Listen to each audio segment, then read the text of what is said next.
तमाम को मेरी तरफ से अस्सलाम वालेकुम, नमस्ते जी दोस्तों। मैं हूं विक्रम कुमार लाहना और आज मैं आपको सीमा हैदर केस के बारे में फर्दर भी डिटेल दूंगा। व्यूअर्स, आपने अभी तक मेरे चैनल को सब्सक्राइब नहीं किया है तो बराए मेहरबानी सब्सक्राइब करें ताकि हर नई आने वाली वीडियो का नोटिफिकेशन आपके पास बर वक्त पहुंच सके। और इनका भी चैनल है तलत ऑफिशियल के, तलत हुसैन ऑफिशियल के नाम से, उनको भी सब्सक्राइब करें ताकि हर नई आने वाली वीडियो का नोटिफिकेशन आपके पास बर वक्त आ सके। दोस्तों, आज हमारे पास मौजूद है एडवोकेट तलत हुसैन लगारी, जिनसे हम सीमा हैदर केस के बारे में कुछ डिटेल लेंगे और कुछ सवाल करेंगे। अस्सलाम वालेकुम तलत साहब, कैसे हैं आप? वालेकुम अस्सलाम विक्रम, मैं बिल्कुल ठीक हूँ, आप सुना? जी बिल्कुल, मैं भी ठीक हूँ। तलत साहब, मेरा आपसे पहला क्वेश्चन है सीमा हैदर केस के बारे में। वो ये है कि हमने सुना है और हमने देखा भी है कि मोमिन मलिक ने गुलाम हैदर के लिए लीगल प्रोसीडिंग स्टार्ट कर दी है सीमा के खिलाफ, मगर गुलाम हैदर जो है वो तो पाकिस्तान में मौजूद है, तो फिर लीगल प्रोसीडिंग स्टार्ट कैसे हुई इसकी गैर मौजूदगी में? देखिए, फर्स्ट ऑफ ऑल तो उन पर प्रोसीडिंग्स अभी स्टार्ट होने वाली हैं। उसके बाद दूसरी बात यह है कि पावर ऑफ अटॉर्नी के थ्रू जो है मोमिन मलिक ने जो है वो वहाँ पर प्रोसीडिंग्स गुलाम हैदर के द्वारा स्टार्ट कर दी। अब प्रोसीडिंग्स स्टार्ट होने पर लोगों का सवाल ये है कि क्या गुलाम हैदर को वहाँ पेश होना पड़ेगा, क्या वो वहाँ आएंगे, क्या वो जो है कोर्ट के सामने यानी कि इंडिया के कोर्ट के सामने प्रस्तुत होंगे, या अगर वो नहीं तो कैसे? तो मैं आपको समझाना चाहूँगा कि पावर ऑफ अटॉर्नी जो चीज़ होती है वो आप अपने पावर्स किसी और को डिलीवर कर रहे होते हैं। उसके द्वारा गुलाम हैदर ने जो है अपने पावर्स जो दे दिए हैं वो दे दिए हैं गुलाम हैदर ने जो है अपने पावर्स डिलीवर कर दिए हैं मोमिन मलिक साहब को। मोमिन मलिक साहब ने जो है प्रोसीडिंग्स वहाँ पर स्टार्ट करना शुरू कर दी है। बहुत जल्द उसकी जो है नोटिफिकेशंस जो है हमारे एपी सिंह साहब को और सीमा हैदर को भी बहुत जल्द उनका नोटिफिकेशन पहुंच जाएगा, जिसकी वजह से शायद वो हैरान और हक्के बक्के भी रह जाएंगे और प्रोसीडिंग्स स्टार्ट होगी इंशाल्लाह। दोस्तों, मेरा दूसरा सवाल है तलत हुसैन लगारी से सीमा हैदर केस के बारे में। वो ये है कि लेटेस्ट अपडेट आई है इंडिया से कि गुलाम हैदर ने सीमा को और सचिन को नोटिस भेज दिया है, जिसमें अरेस्ट का वारंट भी है और 3-3 करोड़ का फाइन भी दिया गया है उस नोटिस में। जी, ये मैं आपको बताना चाहूँ कि उन्होंने जो है वो उन पर इल्ज़ामात लगाए हैं किस चीज़ के, कि उन्होंने जो है ज़बरदस्ती जो है उनकी वाइफ के साथ निकाह या शादी के ऊपर शादी कर दी है without the consent of the Ghulam Haider, क्योंकि वो उनके रिश्ते में बंधी हुई हैं तो वो अभी तक उनकी वाइफ है।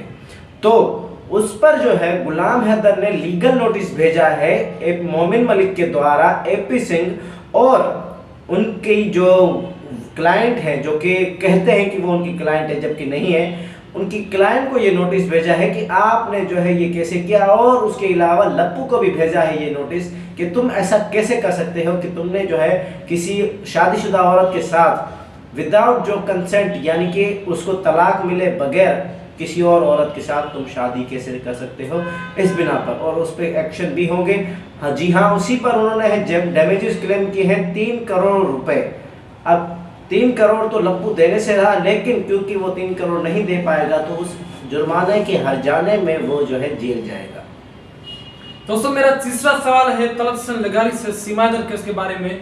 वो ये है कि तलत साहब, आपको भी पता होगा कि नोटिस जा चुका है फाइन का और अरेस्ट का।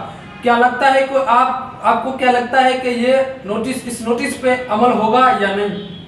देखिए, लीगल नोटिस जो है वो प्रोसीडिंग्स स्टार्ट होने से पहले जो है उसमें अरेस्ट आप नहीं कर सकते, लेकिन इस केस में बात डिफरेंट है क्योंकि काज ऑफ एक्शन जो है वो 2 डिफरेंट मुल्कों का हो रहा है। तो मेरा मानना ये है कि इस पे कोई ना कोई एक्शन होना ज़रूरी है। और क्योंकि गुलाम हैदर पाकिस्तान का रिहायशी है कि उन्होंने जो है क्लेम किया है कि उन्होंने उनकी वाइफ के साथ जो है ज़बरदस्ती निकाह के ऊपर निकाह किया है और लप्पू ने जो है वो उसे जो है मजबूर और एपी सिंह ने जो है ये जानबूझकर ये चीज़ें की हैं, तो अरेस्ट होना बनता है। अरेस्ट नहीं तो उनके खिलाफ प्रोसीडिंग्स स्टार्ट होंगे, जिन पर जो है एपी सिंह को भी मुश्किलात खड़ी हो सकती है। दोस्तों, जैसे कि आपको भी पता है कि नोटिस एपी सिंह के पास जा चुका है, सीमा और सचिन के पास भी जा चुका है। तलत से मेरा सवाल ये है कि क्या एपी सिंह इस नोटिस पहुंचने के बाद अलर्ट हुआ है या इस केस में इन्वॉल्व हुआ है या नहीं? देखिए, इन्वॉल्वमेंट की जो बात है कि एपी सिंह इस केस में इन्वॉल्व हुए, तो वो बजरिया दिखा रहे थे कि मैं सीमा का जो है वो वकील हूँ, बल्कि ये सच मोमिन मलिक के साथ होते हुए उनकी इन्वेस्टिगेशन, उनकी इंक्वायरी के द्वारा ये पता चला है कि वो तो उनके वकील ही नहीं है। तो आखिर किस रिश्ते से, किस बिना पर, किस चीज़ पर जो है वो उन्हें जो है रिप्रेजेंट कर रहे थे। उसके अलावा अब क्योंकि उन्होंने जो है उनके वो क्लाइंट ही नहीं है, वे उनके क्लाइंट ही नहीं है, तो उनको रिप्रेजेंट कर रहे थे इलीगली, तो उन पर भी प्रोसीडिंग्स स्टार्ट होंगी। जी हाँ, वो हैरान भी होंगे, परेशान भी होंगे और इस पर जो है शायद उनको डिप्रेशन की गोलियां भी खानी पड़ेंगी। बहुत शुक्रिया तलक्सन लगारी साहब, आपने मेरे तमाम सवालों के जवाब दिए हैं। आने वाली वीडियो में हम आपको सीमा हैदर केस के बारे में फर्दर भी डिटेल देंगे। तब तक के लिए अल्लाह हाफिज़। Thank you so much.